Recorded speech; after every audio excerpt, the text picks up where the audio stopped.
तो कल हमने पढ़ा था लेइंग आउट ड्रेन्स के बारे में। तो अब हम नेक्स्ट अपना पढ़ने वाले हैं टॉपिक डोमेस्टिक आर्किटेक्चर।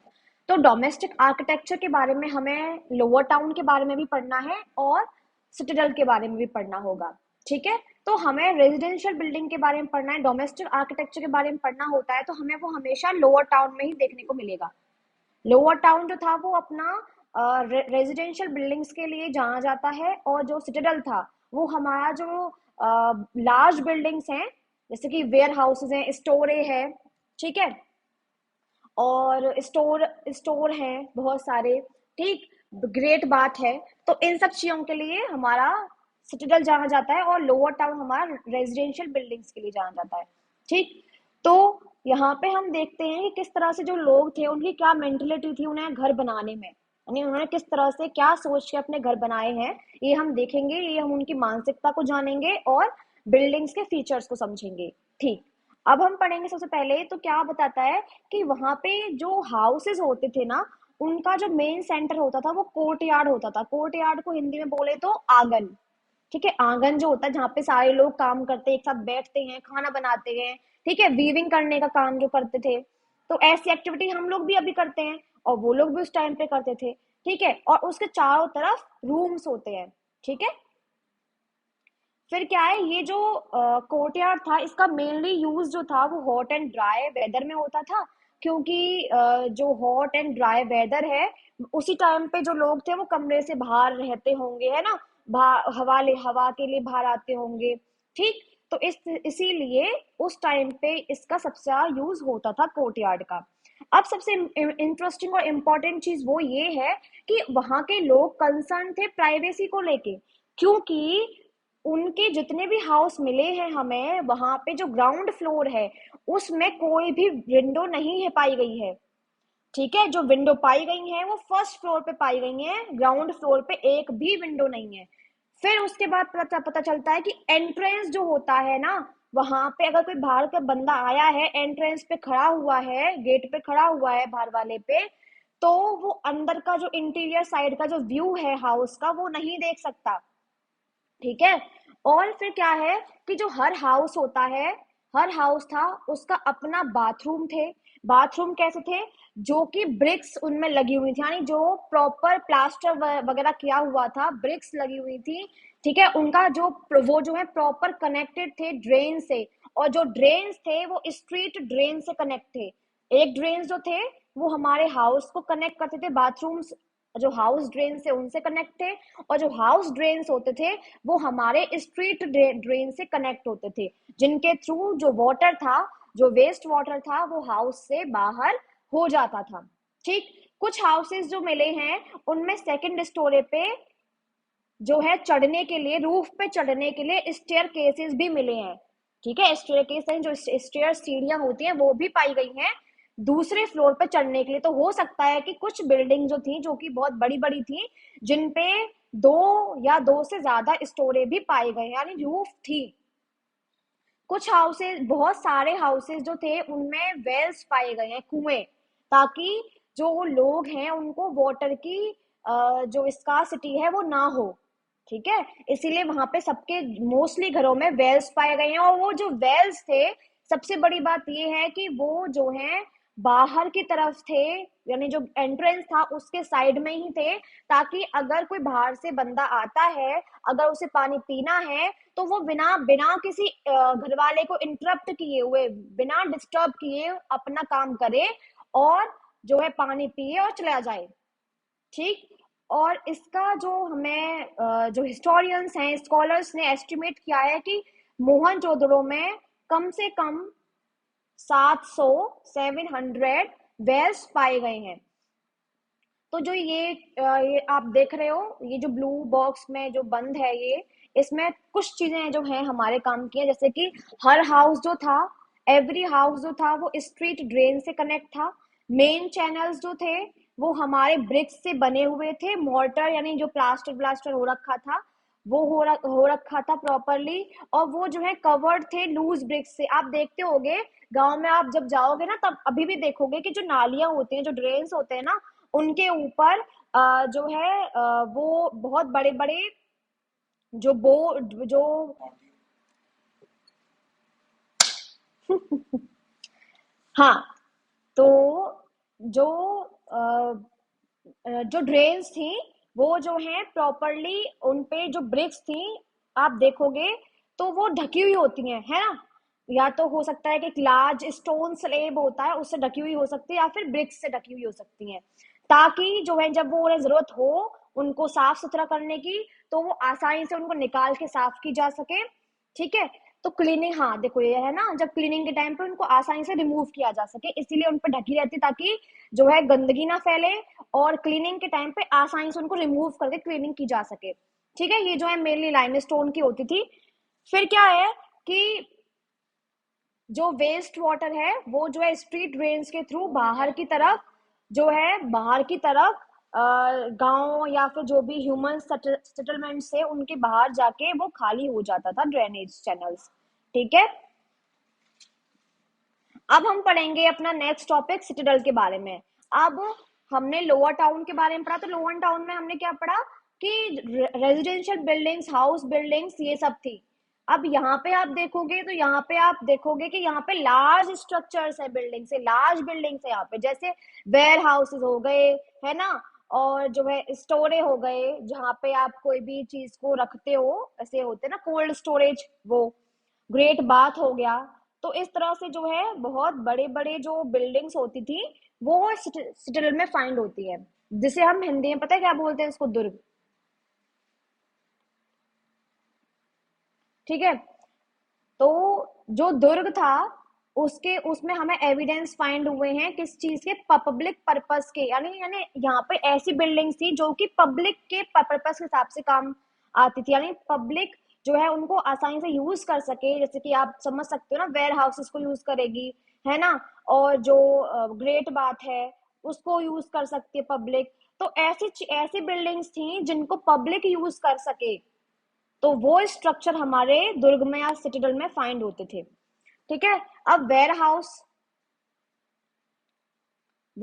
जो है क्या था, वो एक मैसिव स्ट्रक्चर था जो कि लोअर ब्रिक्स, यानी जो नीचे का जो पोर्शन था, जो नीचे वाला पोर्शन था वो क्या था, ब्रिक्स का था, यानी जो जिस पे बना हुआ था दुर्ग जो था, जैसे ये दुर्ग है मान, मतलब जो मैं बता रही हूँ ये क्या है, वेयर हाउस है, तो जो इसका ये जो नीचे वाला प्लेटफॉर्म है ये तुम्हारा स्टोन या ब्रिक्स का बना हुआ होता था। जो इसके ऊपर जो स्ट्रक्चर बनेगा, इसके जो ऊपर स्ट्रक्चर बनेगा वो क्या होगा, वो था लकड़ी का, जिसकी वजह से वो डिके हो गया, है ना। अभी उसको अभी वो फाइंड नहीं हो सकता क्योंकि वो डिके हो चुका है, वो डिके हो जाती है, तो इसीलिए वो नहीं में पाया जाता। लेकिन ऐसा कहा जाता है कि उसके ऊपर हो सकता है कि उसका वुड का बना हुआ हो, इसीलिए वो खत्म हो गया है।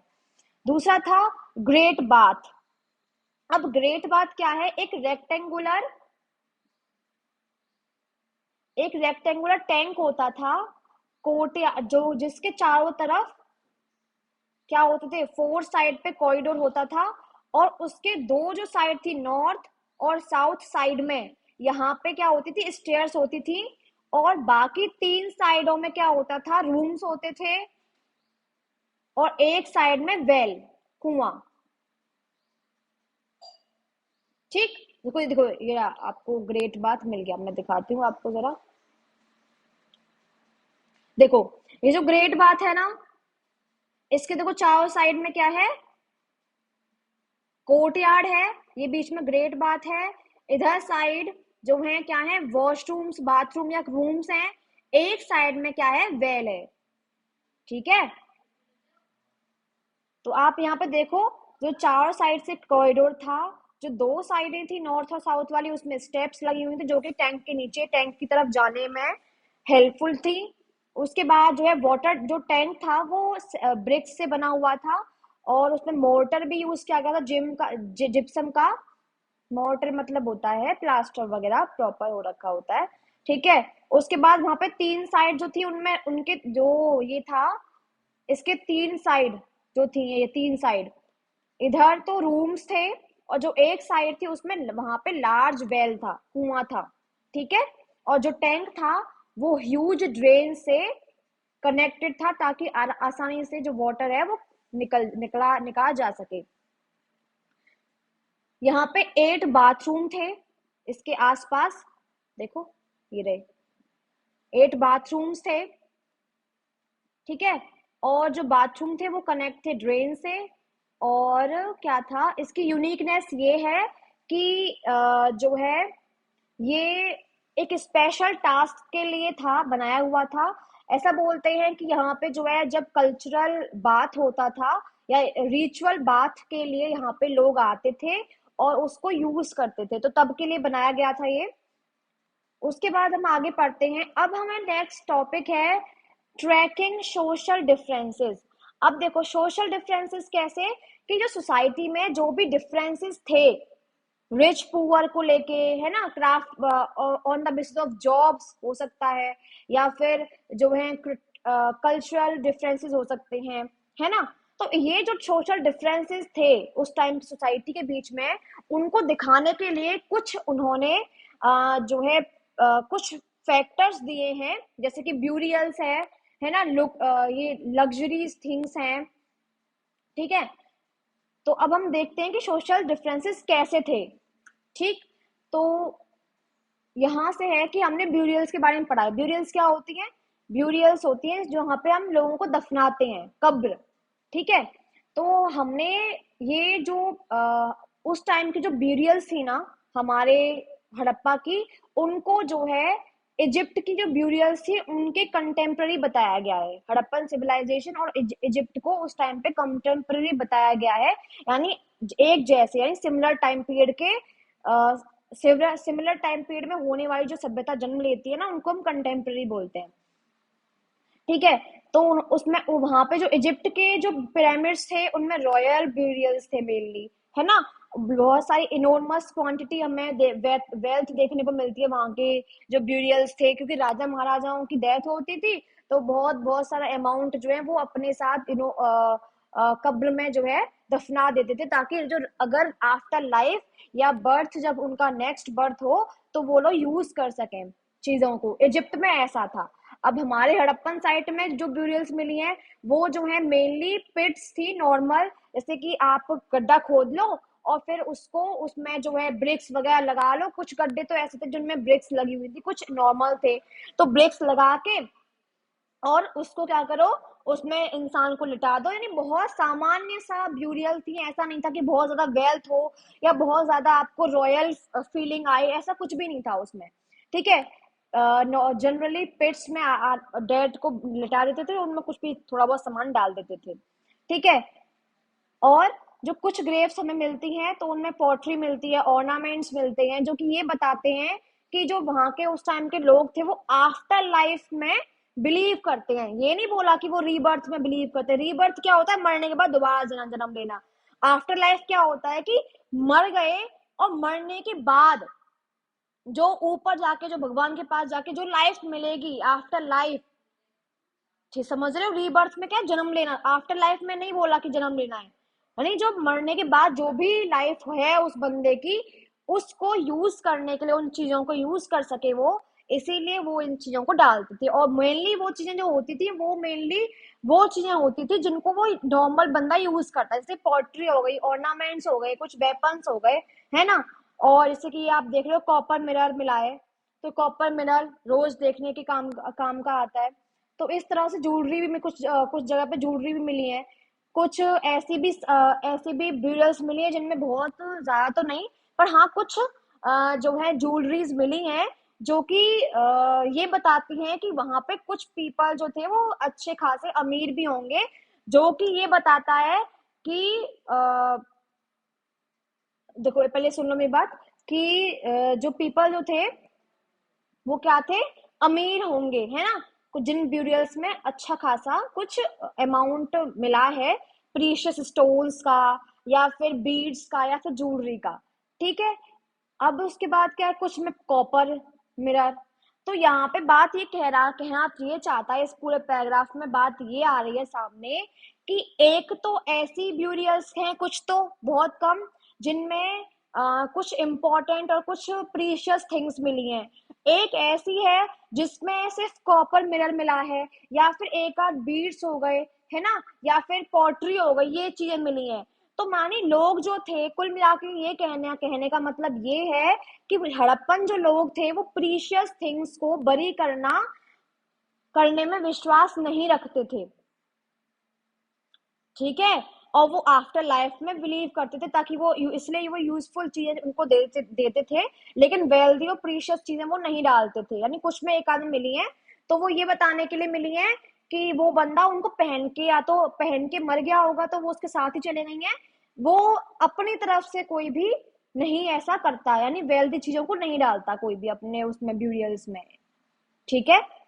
तो डिफरेंशिएशन क्या बता रहा है कि एक पुअर और एक रिच, ठीक। या और इससे हमें ये पता चलता है कि उस टाइम की मेंटलिटी क्या थी, यानी आफ्टर लाइफ को वो मानते थे, रीबर्थ को नहीं मानते थे, है ना। प्रीशियस चीजों को नहीं दफनाते थे, ठीक है। यूजफुल चीजें देते थे ताकि वो आगे यूज कर सके। तो ये है। नेक्स्ट है सोशल डिफरेंस बताने के लिए लग्जरियस थिंग्स को यूज करना। देखो, लग्जरियस थिंग्स कौन यूज करेगा? जो रिच होगा, है ना। लग्जरियस थिंग्स जहां पाई गई हैं वहां हो सकता है कि रिच पीपल्स रहते हो, या फिर जो वो जगह हो वो ट्रेड के लिए, या फिर जो बहुत बड़ी जगह हो, बहुत इंपॉर्टेंट प्लेस हो, है ना। लेकिन अगर नॉर्मल बंदा है, नॉर्मल है, तो वो क्या करेगा? वो ऐसी प्रीशियस थिंग्स कहाँ से लेके आएगा? ठीक है। तो इस तरह से दोनों के बीच में जो है डिफरेंशिएशन बनता है। देखो, जो मोस्टली जो प्लेसेस हैं उन पे डेली यूज की चीजें मिली हैं, जैसे और आसानी से मिल गई हैं, जैसे कि स्टोन और क्ले की बनी हुई चीजें। जैसे कि आप देखो नीचे ये बना हुआ है, क्वेंस हैं, पॉटरी निडल्स, ये फ्लैश रबर्स चमड़ा, ठीक है।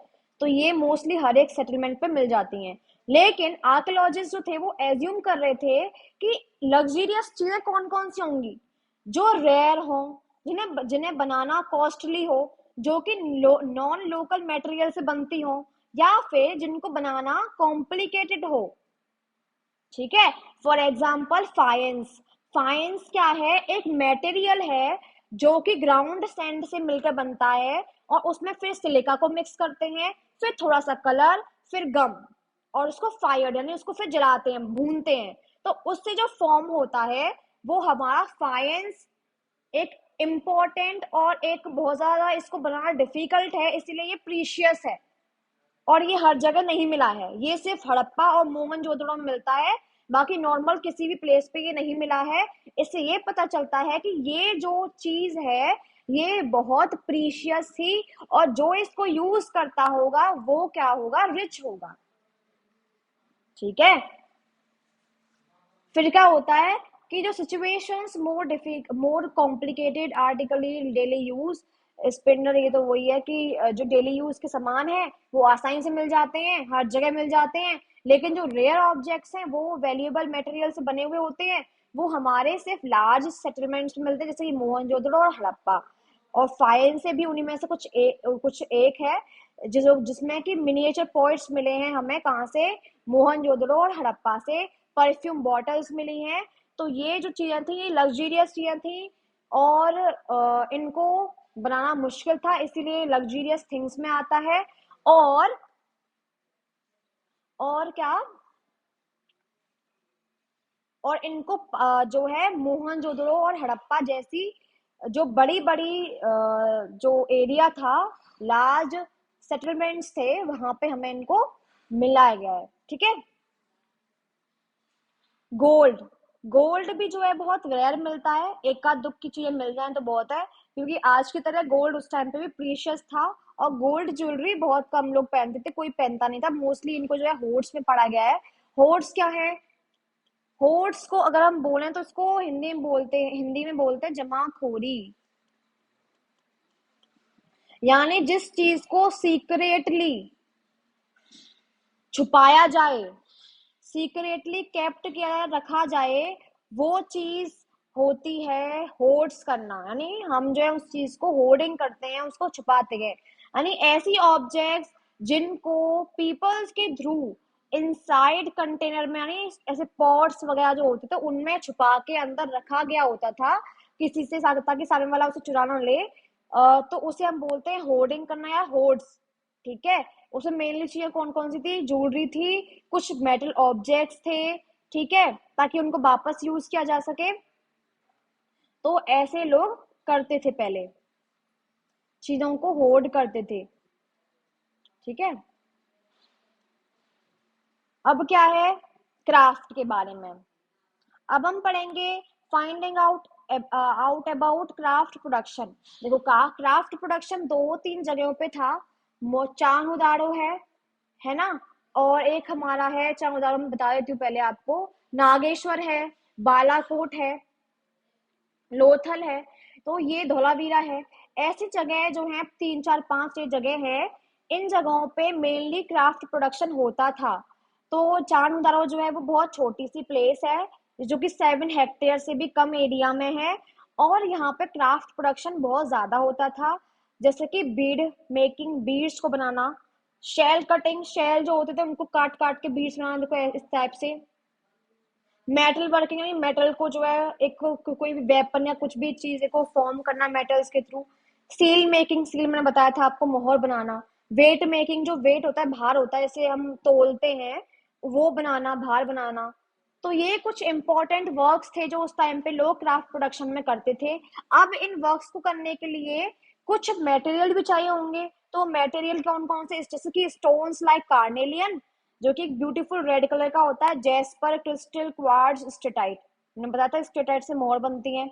मेटल्स जैसे कि कॉपर, ब्रॉन्ज, गोल्ड। गोल्ड बहुत कम है पर है। ठीक है, शेल है, फाइन से है, टेराकोटा है, बर्न्ट क्ले है। तो ये हमारे मेटल्स हो गए। जो बीड्स होते थे वो मेनली 2 और मोर स्टोन से मिलकर बनते थे, या फिर सीमेंटेड होते थे, एक दूसरे में चिपकाए हुए, यानी उनको उन पे सीमेंट लगा के उनको चिपका दिया जाता, तो सीमेंटेड हो जाते थे, है ना। और उनमें जो है उनके ऊपर आसानी से कलर और पेंट वगैरह जो भी होता था वो सब कुछ करते थे। जो शेप थी मेनली, जो इन बीड्स को बनाने में, जो भी ये चीजें थी इनको बनाने में जो शेप थी, जो कि यूजुअली लोग बनाते थे, वो थी हमारी डिस्क शेप थी, cylindrical, spherical, barrel shaped, segmented. Segmented होता है इस तरह से, सेगमेंट्स बनाना। ठीक है, सेगमेंटेड शेप होती थी। ठीक है, इनको डेकोरेट करते थे। वो अब कलर्स के थ्रू कर सकते थे, उनमें डिजाइन बनाते थे। ठीक है, एनग्रेविंग करके बनाते थे डिजाइन, ये कलर के डिजाइन बनाई हुई है इस तरह से। अब क्या है, ठीक है, तो स्टेटाइट जो है ये क्या है, एक बहुत सॉफ्ट सा स्टोन होता है, जो कि इजीली, आसानी से इस पे वर्क हो जाता है। जो बीड्स होते हैं, इससे जो बीड बनते थे वो मोस्टली मोल्ड करके इसके पेस्ट को, या फिर इसके पाउडर से बनते थे, है ना। ये जो है इतना सॉफ्ट होता है कि इसको कोई सी भी शेप आप दे सकते हो, इसीलिए सबसे ज्यादा यूज इसका होता था। ठीक है, अब हम पर देखते हैं कि हाँ, यहाँ पे बताया गया कि कार्नेलियन कैसे बनता था। तो कार्नेलियन एक रेड कलर का होता है। तो पहले उसको फायर किया, एक येलोइश रॉ मटेरियल होता है, उसको फायर करते हैं यानी उसे जलाते हैं, फिर जला जला के उसका जो कलर आता है वो होता है रेड कलर। फिर उसको जो है ये बनते हैं। ठीक है, जो शेप होती थी पहले, इनको शेप बना दी जाती थी किसी भी चीज की, फिर उन शेप को जो है, जो भी कुछ ऊपर नुकीली चीजें थी फिनिशिंग देने के लिए, उनको जो नोड्यूल्स वगैरह होते थे उनको चिप्ड किया जाता था। फिर उसके बाद उनको फ्लेक्ड करते थे, फिर फाइनली उनको फायर करके फिर फॉर्म हो जाता था। फिर उसके बाद ग्राइंडिंग, पॉलिशिंग, ड्रिलिंग, ये सब काम जो है होते थे। अब हमारे पास हमें कुछ स्पेशल ड्रिल्स मिली हैं, जो कि धोलावीरा से, चांगदारो और लोथल से मिलती हैं। ठीक है, नागेश्वर और बालाकोट जो थे वो ये दो प्लेस ऐसे थे जो कि स्पेशलाइज थे अपने ट्रेड के लिए, यानी जो ये ट्रेड था क्राफ्ट चीजों का, क्राफ्ट जो मटेरियल थे उनका जो ट्रेड करते थे, तो ये वो नागेश्वर और बालाकोट, ये दो ऐसी जगह थी जो कि ट्रेड के लिए बहुत फेमस थी क्राफ्ट मटेरियल की। जैसे कि बेंगल्स, चूड़ियां, लैंडल्स, इनले, है ना, और जो ये बाकी के ये जो चीजें हैं ये सब, पॉटरी वगैरह। तो ये जो भी क्राफ्ट की चीजें यहाँ बनती थी, नागेश्वर और बालाकोट की ये जिम्मेदारी थी कि वो जो है इनको दूसरे जो सेटलमेंट्स हैं उन तक पहुंचाएं, ट्रेड करें। ये जगह है, ये ध्यान रखना, कोई इंसान नहीं है। तो जो फिनिश्ड प्रोडक्ट होते थे उनको जो है ये मोहनजोदाड़ो और हड़प्पा। हम्म, तो जो नागेश्वर और बालाकोट जो थे वो ऐसे दो सेटलमेंट थे जो कि जो बैंगल्स और लेडलेस इनलेस, ऐसी जो क्राफ्ट की चीजें होती थी, इनको दूसरे प्लेसेस पे भेजते थे, ठीक है, ट्रेडिंग के लिए, ट्रेडिंग वगैरह होता था अर्बन सेंटर जैसे कि मोहनजोदाड़ो और हड़प्पा। अब क्या है कि कैसे पता चला हमें कि ये जो सेंटर्स हैं ये प्रोडक्शन के लिए हैं। जैसे कि पहला तो हमें यही है इसका फर्स्ट, कि स्पेशल ड्रिल्स मिली हैं चाहुदारो, लोथल और धोलावीरा से। फिर पता चलता है कि वहां पे क्या था, वहां पे हमें रॉ मटेरियल्स मिले, स्टोन्स नॉड्यूल्स मिले, यानी जो छीलते थे उनको, जो प्रॉपर वो करते थे, उनकी शेप वगैरह देते थे, तो उससे जो बचा कुचा जो वेस्ट वेस्ट मटेरियल होता था वो हमें वहां मिला है। होल शेल्स मिले हैं। अब भाई जब अभी बात बताओ, जब काम करोगे किसी जगह बैठ के, तो वहां पे आप उसकी जो वेस्ट प्रोडक्ट है वो भेजो, वो वहां पड़े रहेंगे।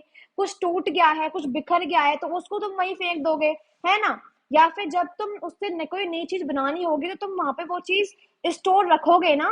जैसे कि मुझे बनाना है ब्रॉन्ज का, मुझे मेडल बनाना है, तो मैं उस जगह पे वो ब्रॉन्ज पहले ला के रखूंगी। तो कुछ वो पीसेस, है ना, कुछ stone nodules, whole shells, copper ore, tools, unfinished object, rejects, waste material, ये सब चीजें वहां मिली हैं जो कि ये बताती हैं कि यहाँ पे क्राफ्ट वर्क होता होगा। ठीक है। अब हम जो है नेक्स्ट जो पढ़ने वाले हैं वो हम पढ़ेंगे अभी कल, strategies for procuring material. Procuring मतलब होता है प्राप्त करना। तो यानी ऐसी स्ट्रेटजीज जिनके थ्रू जो लोग थे वो मटेरियल्स को किस तरह से लेके आते थे, क्योंकि उनके यहाँ बहुत कम सामान था, रिसोर्सेज की पता नहीं था उन्हें, तो इसीलिए वो जो है बाहर से रिसोर्स जो चीजें होती थी, जो मटेरियल होता था, उनको बाहर से इंपोर्ट करते थे।